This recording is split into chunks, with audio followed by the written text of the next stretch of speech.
déficit de atención. Es un trastorno de déficit de atención y hiperactividad. No es solo autismo, es un espectro autista. Es un trastorno de espectro autista. Entendemos de que en el caso de los dos, del 3 al 7% de los niños están afectados en etapa escolar. Definición que nos da la Asociación Americana de Psiquiatría del 2000. Y ellos mencionan de que actualmente pues tenemos un incremento en la conducta motora e impulsividad, distractibilidad, inatención, que va a interferir en el desarrollo integral del niño. O sea, con esto te estoy diciendo de que el niño va a tener mayor inclusive riesgo de hiperactividad de acuerdo al lugar, a lo que nosotros hacemos, a lo que nosotros les llevamos a hacer. Por ejemplo, el uso del celular, ¿no? Entonces, todavía no se está compartiendo, pero voy haciéndoles algunos comentarios más. Hablando de TDAH o TEA, vamos a encontrar que algunos lo definen como un desorden neurobiológico. Está bien, gracias. Ahora sí se ve. Entonces, vamos a encontrarlo, como les mencionaba, inmersos. Estas dos conductas va a estar inmersa en factores que van a ser factores genéticos, ambientales.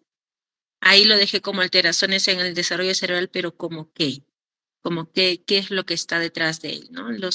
La mayoría de las personas que tienen estos patrones persistentes de inatención, hiperactividad, impulsividad, sí van a tener como resultado un comportamiento disruptivo, sí, probablemente hasta muchos de nosotros lo tenemos, probablemente, ¿no? Y quiero mencionar a una maestra yo soy hermana, bueno, tengo mi hermano y yo, los dos somos especialistas médicos. Y mi mamá me comentaba, ¿no? Y me decía, Yesenia, tú hablaste a los 5 años. Y cuando hacía las diapositivas, la exposición decía, y yo entraré en este trastorno también. Y mi mamá me recuerdo, porque mi mamá hasta la fecha me dice, hijita, tú hablaste a los 5 años. Y yo decía, en realidad, qué cosas están influenciaron en ese tiempo para que yo no hablara, ¿no? Y mi mamá me decía que a ti te gustaba mandar desde pequeñita. Entonces, entiendo por qué soy médico en la actualidad, ¿no? Pero el hecho de ser médico, pues es sinónimo de servicio en realidad, ¿no? No malentiendo. Entonces, pacientes que tienen situaciones sociales, estos factores en los cuales voy a mencionar. Siguiente diapositiva, por favor. pueden, eh, pueden influenciar en el desarrollo de nuestros niños. En el trastorno, cuando nosotros hablamos de trastorno de déficit de atención e hiperactividad, y aquí les muestro algunas fotitos de algunos de mis pacientes. Vamos a regresar a la diapositiva anterior, por favor. Cuando nosotros hablamos y estamos hablando acerca de quién es o en dónde es más frecuente, pues tenemos que los niños son más frecuentes encontrar este tipo de trastornos de hiperactividad o trastornos de espectro autista. Aunque nos demoremos un poquito más, tenemos que hablarlo completamente porque a veces los papitos ya vienen y dicen, no, el diagnóstico es autismo y así no se diagnostica, ¿no? Entonces, afecta más a niños, a niños varones que a niñas. No existe factores raciales, no es que porque yo soy morenito o porque soy más blanquito, no afecta factores raciales. En la más de la mitad de los casos se instala antes de los 4 años. Pero aquí lo que vamos a ver es acerca de que se instala antes de los 4 años, pero hasta los 5 años nuestro cerebro todavía está madurando. Y eso lo vamos a ver ahora en las otras diapositivas. Puede estar asociado a más casos, sí. Entonces, seguimos, por favor, la siguiente diapositiva. Entonces, como les mencionaba aquí, vamos a tener algunos ejemplos, pacientes míos que tienen síndromes genéticos, síndromes hereditarios, asociados a trastornos de espectro autista o a trastornos de déficit de atención. No quiere decir que van solos, doctora. Entonces, ¿todos los síndromes pueden tener estas actitudes? Sí, la mayoría, no todos.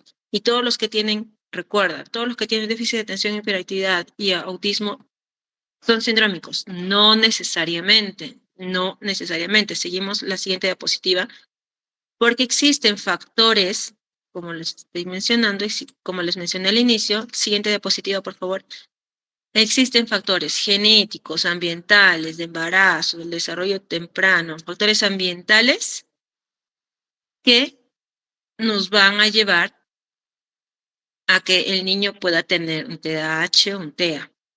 Siguiente diapositiva, por favor. Entonces, factores genéticos. Por ejemplo, que si mi mamá y mi papá han tenido estos tipos de trastornos, la probabilidad de que yo tenga un trastorno de déficit de atención y hiperactividad sube hasta probablemente un 50% por el tipo de herencia que tienen. Factores ambientales. Recuerda, por favor, y yo quiero que esto lo compartan con las mamitas, con las personas con las cuales trabajamos constantemente en el consultorio, en los momentos donde estamos en terapia, en rehabilitación, compartan esta información que es súper importante porque pasa por alto. Y voy a irme en contra de los ginecólogos porque ellos dicen que una copita de vino no hace daño. No, no te preocupes, va después de las 6, 8, 12, 16 semanas, no pasa nada y te puedes tomar tu copita de vino. Error, porque el espectro de alcohólico fetal puede ir desde un T a un trastorno de déficit de atención hasta malformaciones graves. Claro, a la mamá no le va a hacer daño, pero al bebé sí, porque el bebé no tiene cómo eliminar ese alcohol de su organismo y va a estar como que es un ciclo entre el tomar, el beber, orinar y otra vez, porque el bebito solo tiene la placenta, el líquido amniótico no tiene cómo eliminarlo. Entonces, por favor, nada, cero alcohol en la gestación, porque pasamos por alto, existen inclusive criterios para poder diagnosticar el espectro alcohólico fetal en los niños. Hay muchos niños que vienen, doctora, yo no sé por qué. Y cuando uno hace la historia clínica, uno encuentra, sí, sí, doctora, yo me embaracé, pero me emborraché 3 a 4 veces, tomé alcohol hasta estar. No, doctora, yo tomé una copa de vino, yo tomé 2 latas de cerveza, o sea, alcohol, cero.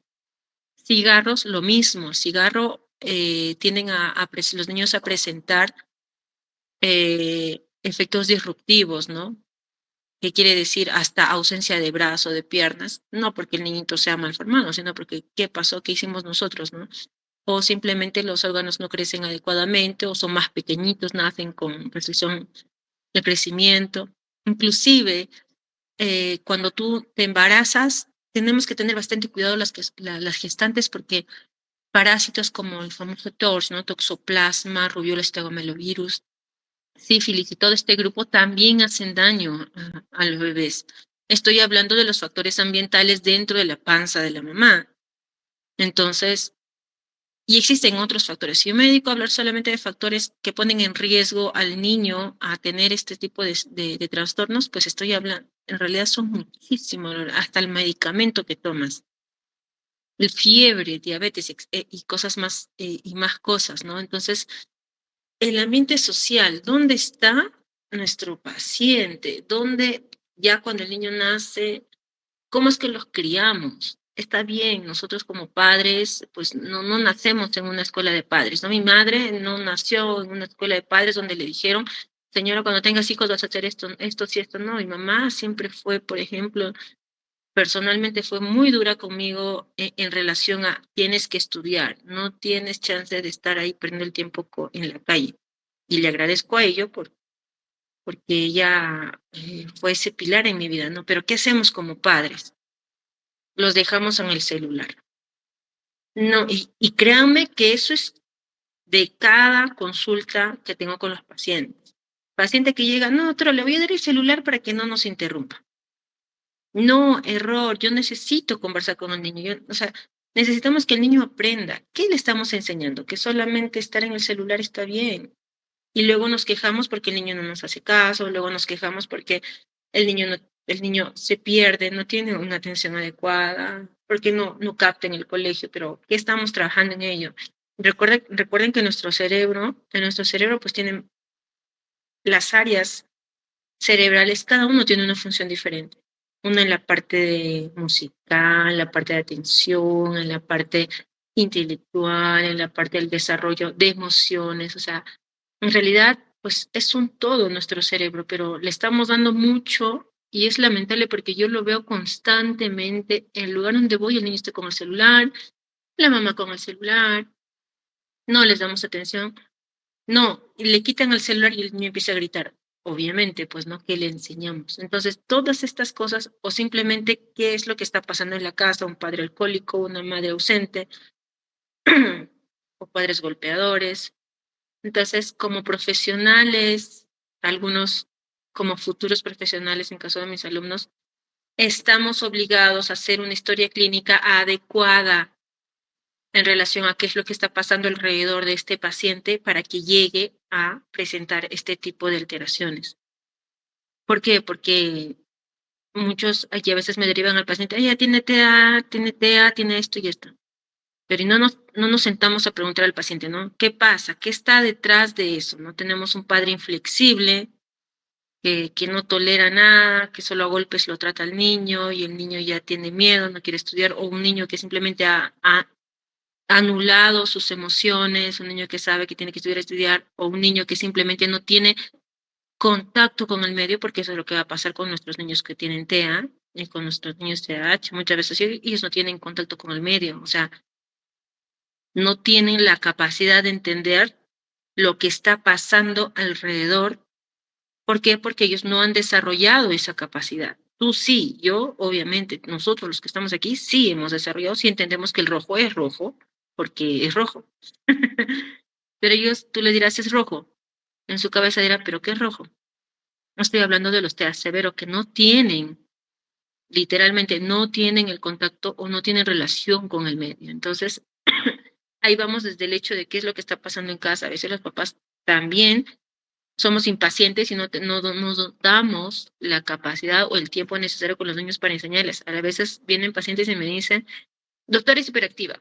A ver, me voy a hacer la consulta con la nena, me doy un paseo, me pongo a jugar con la paciente y en ningún momento la noto hiperactiva.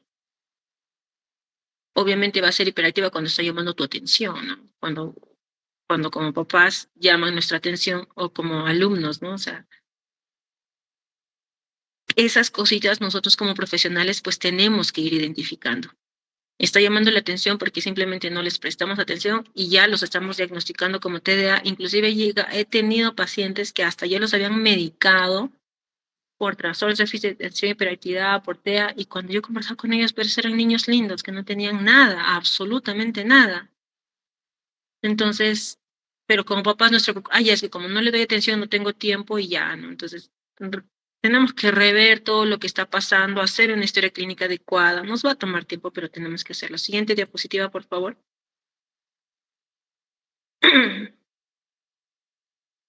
Siguiente diapositiva, por favor.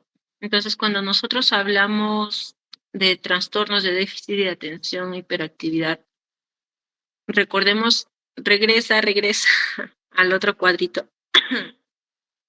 Si le puedes abrir en pantalla, abajo hay como una copita ahí para que se vea mejor. Abajo hay una copita. Entonces, recordemos que nosotros alcanzamos la madurez todavía a los 5 años. A los 5 años se alcanza el 90% del volumen del cerebro, más no el 100%. A los 5 años. 5 años. Y yo digo, no, ahora entiendo por qué yo hablé a los 5. Pero voy al hecho de que si a los 5 años todavía está nuestro cerebro madurando, ¿cómo somos tan exigentes con nuestros niños? No, ya, tiene que hacer esto, tiene que hacer lo otro, tiene que aprender matemáticas, o simplemente estamos tan inmersos en eso de que no le estamos dando el tiempo como para crecer, ¿no? Se entiende de que el desarrollo se estabilizaría, el desarrollo de nuestro cerebrito se estabilizaría todavía en la infancia, ¿no? Pero aún así, recuerden, todavía eso va a continuar a lo largo de la vida. Entonces, en este cuadrito lo que te estoy colocando es acerca de cuándo aproximadamente en edad, en años, es que nosotros alcanzamos la madurez, un aproximado, ¿no? Se habla de que el circuito control de la memoria de trabajo culminaría todavía a los 8 años y no se completa todavía hasta la edad adulta. Inclusive el giro frontal, medio, inferior y superior completan la madurez en la adolescencia. La parte de control del control de la atención, regresa por favor, el control de la atención, que es la corteza prefrontal, el cíngulo anterior y la corteza parietal, todavía completan la maduración de 18 a los 22 años.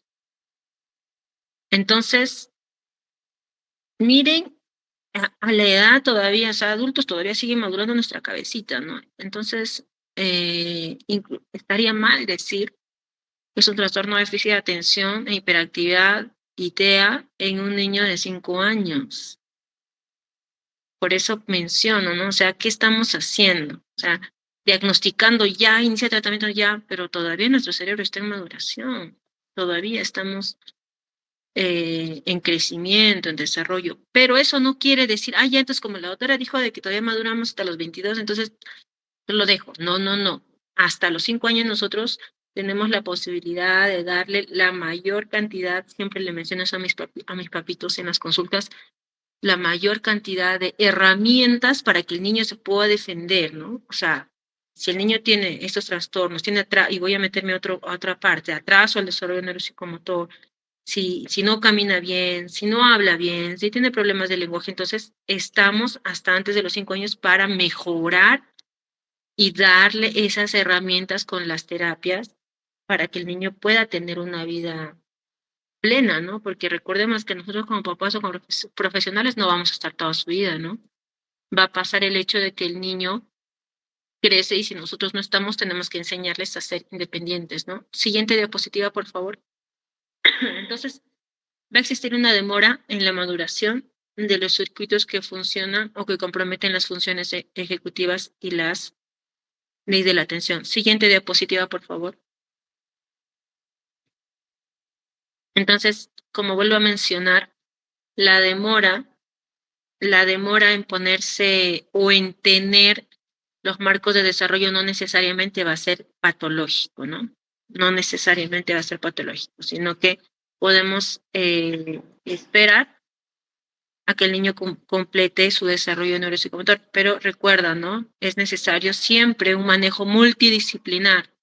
Siempre es un manejo. Ya, la doctora mencionó que entonces puede demorar un poco, sí, pero eso no quiere decir que no lo vaya a llevar a un especialista y no vaya a buscar cuáles son las posibles causas, porque causas hay muchas, ya les he mencionado. Inclusive recuerdo cuando yo era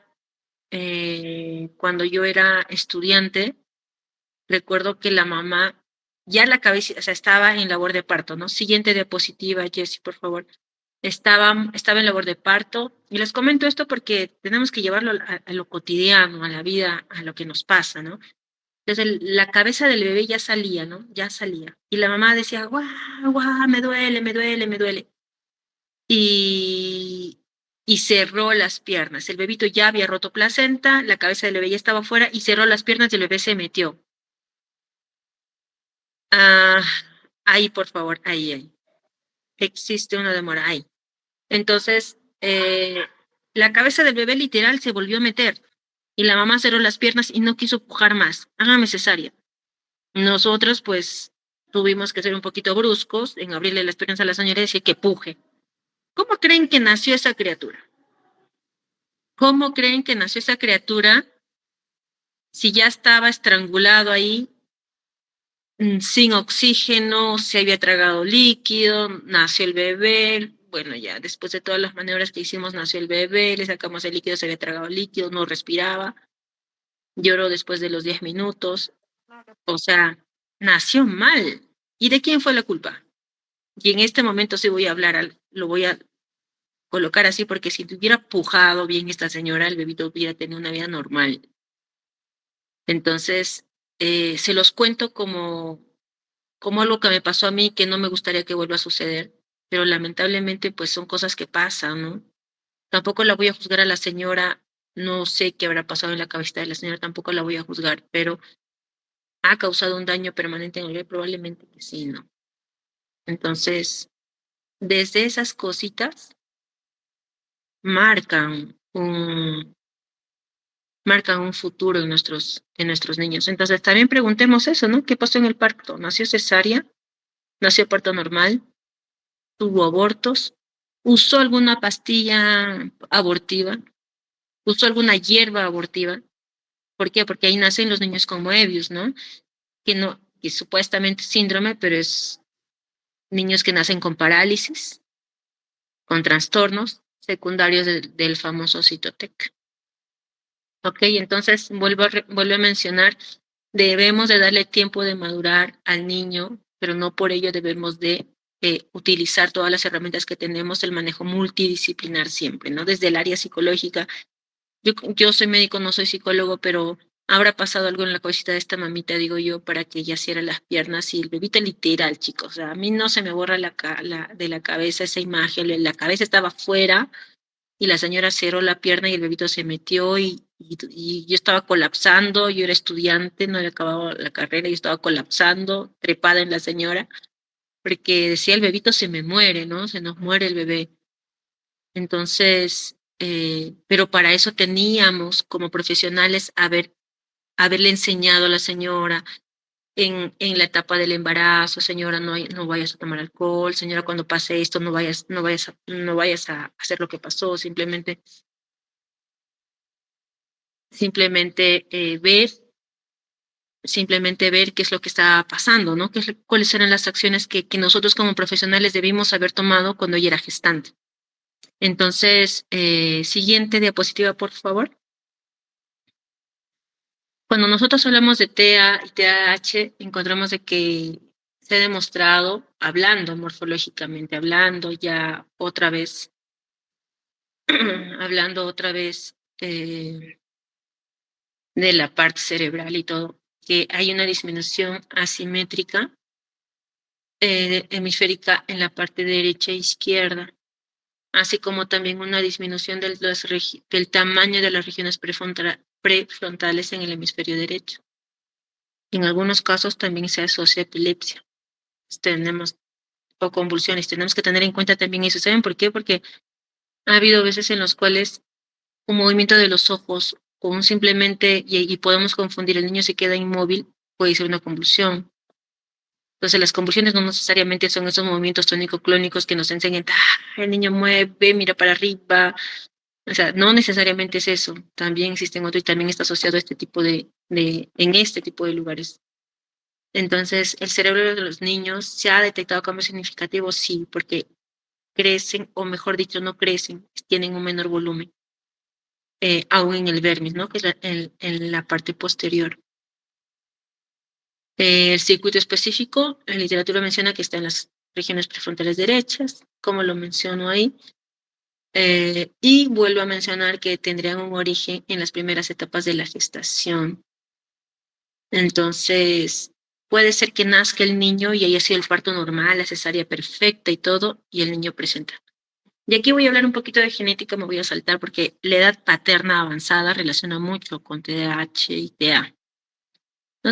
¿Qué edad es edad paterna avanzada? Mayores de 37, así que recuerda. En varones está, o sea, edad paterna avanzada es varones mayores de 37 años, está asociado a niños con TDAH, TEA, bajas estaturas, problemas cardíacos, los acondroplásicos, ¿no? Los niños con esta baja estatura grave.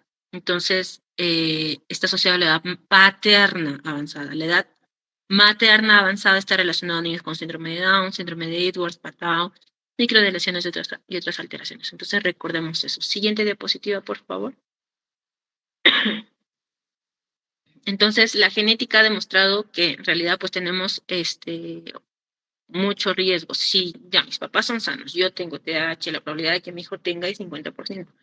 Dependiendo del tipo de herencia, obviamente depende. Si yo no soy sindrómico, si yo no tengo un síndrome genético asociado, pero sí en realidad está asociado a muchísimos genes. Como les decía, el manejo siempre va a ser multidisciplinar. ¿Ok? Siguiente diapositiva, por favor. Si bien es claro, el planteo del trastorno, de este tipo de trastorno, se habla de la heredabilidad, importa mucho, y hay genes implicados, importa mucho la parte social, la parte ambiental en la cual se está desarrollando esta criatura. Es bueno darle estabilidad al niño o a la niña para que pueda sus, desarrollar la parte motora o del lenguaje. Y voy a hacer otro ejemplo. Tengo un niño con síndrome de Down, al cual diagnostico desde el nacimiento. Los papás, desde el nacimiento, terapia del habla, o sea, terapia motora del habla, así de acuerdo a su crecimiento, ¿no? Todo tipo de terapia. Y tengo un niño al cual nunca lo estimularon y nunca le hicieron ningún tipo de seguimiento a los 20 años. Entonces, ¿quién va a tener un mejor contacto con el medio? El niño de 20, el jovencito de 20 que nunca fue estimulado, probablemente hasta ni va a caminar. Y créanme que es real, porque lo vivo todos los días en el consultorio. Niños que vienen de 12, 13, 14 años, hasta adultos de 20 años que nunca han ido a una escuela con síndromes de Down y otros síndromes. Nunca han ido a una escuela con autismo, con trastornos de déficit de atención, no hablan, no tienen contacto con el medio, porque nunca han recibido un tipo de atención.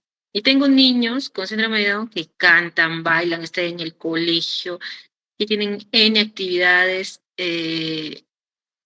niños hermosos. ¿Se dan cuenta todo lo que podríamos hacer si es que nosotros hubiéramos captado a esta otra persona con síndrome de Down en la primera etapa?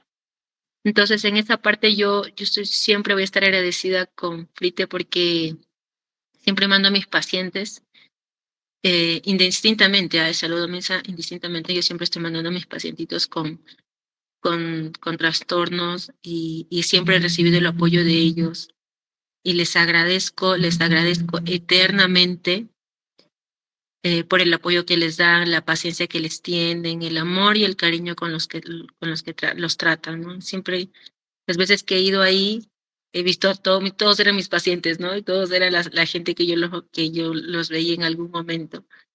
Así que muchísimas gracias, Dios los bendiga y yo sé que van a ser grandemente recompensados por ello. Siguiente diapositiva, por favor. Aquí les presento más niños. No quiero que vean las letras, sino los niños que también presenten este trastorno. Como les decía, pueden ser genéticos, sindrómicos, sí. ¿Qué estamos haciendo por ellos, no? Siguiente. Aquí les pongo algunas fotitos del trabajo que nosotros tenemos dentro del área de genética. A los lugares a los cuales vamos. Está PRITE y está también el otro centro en los cuales nosotros trabajamos. Un minutito, por favor.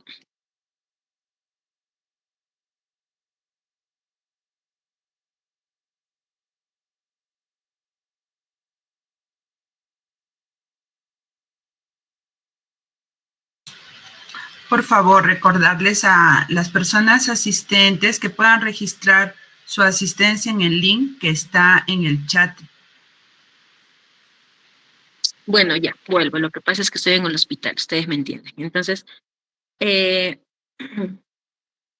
comparto con ustedes algunas de las fotografías que hemos tenido en las cuales trabajamos con niños no necesariamente sindrómicos, no necesariamente del servicio, sino en los lugares a los cuales pues nos acercamos siempre a llevar un poquito de alegría. Recordemos que un abrazo puede sanar más que una medicina, que un medicamento.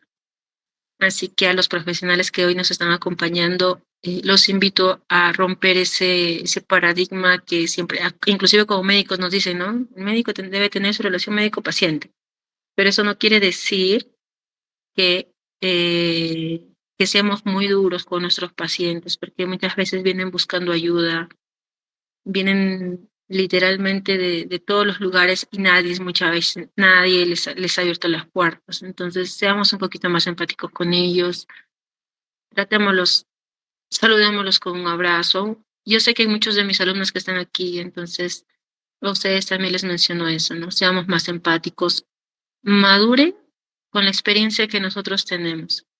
Aprendan de lo bueno. Yo cuando era alumna, recuerdo que un médico me botó del hospital, me dijo, no, no has aprendido. Y yo era la primera alumna de mi salón, y yo decía, tan mala soy, o sea, me hizo daño sus palabras. Yo era alumna, me hizo tanto daño en ese momento que yo literal ya quería renunciar a ser médico. Y luego hice mi proceso y fui con psicología porque todos estamos inmersos en esa área. Y entendí pues que es parte de mi enseñanza, parte de mi proceso de aprendizaje. En la actualidad, pues gracias a él aprendí que no es la manera correcta de tratar a un alumno. Así que ustedes como alumnos aprenden lo positivo, por favor, y recuerden ser empáticos siempre. Muchísimas gracias por la invitación, Aprite. Y bueno, hasta otra oportunidad. No sé si hay alguna pregunta, por favor.